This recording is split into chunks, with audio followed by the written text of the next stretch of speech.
Pasca menghirup udara bebas, keberadaan mantan Bupati Tabanan Niputu Eka Wiryastuti terkesan tidak diketahui karena Eka Wiryastuti terkesan tertutup.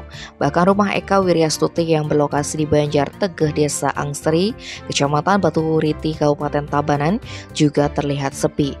Dari pantauan koran ini ke kampung halaman Eka Wiryastuti, Jumat siang 25 Agustus, rumah yang berlokasi di dekat SD nomor 1 Angsri ini tampak sepi dan hanya ada seorang penjaga saja di rumah tersebut.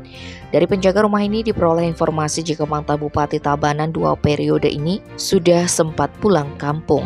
Selain penjaga rumah tersebut, keberadaan mantan Bupati Eka yang bak ditelan bumi juga diakui oleh tetangganya. Dari salah seorang tetangga di sekitar rumah Eka Wiryastuti mengaku jika tidak pernah melihat Eka Wiryastuti.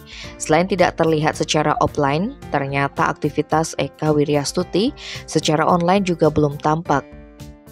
Hingga Jumat petang, akun Instagram milik perempuan 47 tahun ini belum terlihat adanya postingan baru.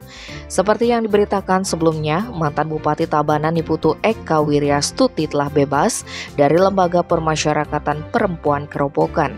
Terpidana kasus suap dana insentif daerah Tabanan 2017 ini menjalani pembebasan bersyarat pada Senin 21 Agustus. Dari kuasa hukumnya, Gede Wijakusuma menyatakan jika pasca bebas ini Eka Wiryastuti akan fokus untuk mengurus keluarga. Tim Bali Express melaporkan.